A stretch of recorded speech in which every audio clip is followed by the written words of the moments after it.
This week, Tyson and I went to take some pictures of the Impala to get it ready to sell. And things were going great until we broke down. Sitting here at the light.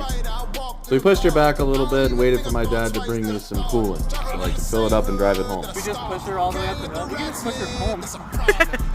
We're gonna add some coolant to her because apparently she's like half low.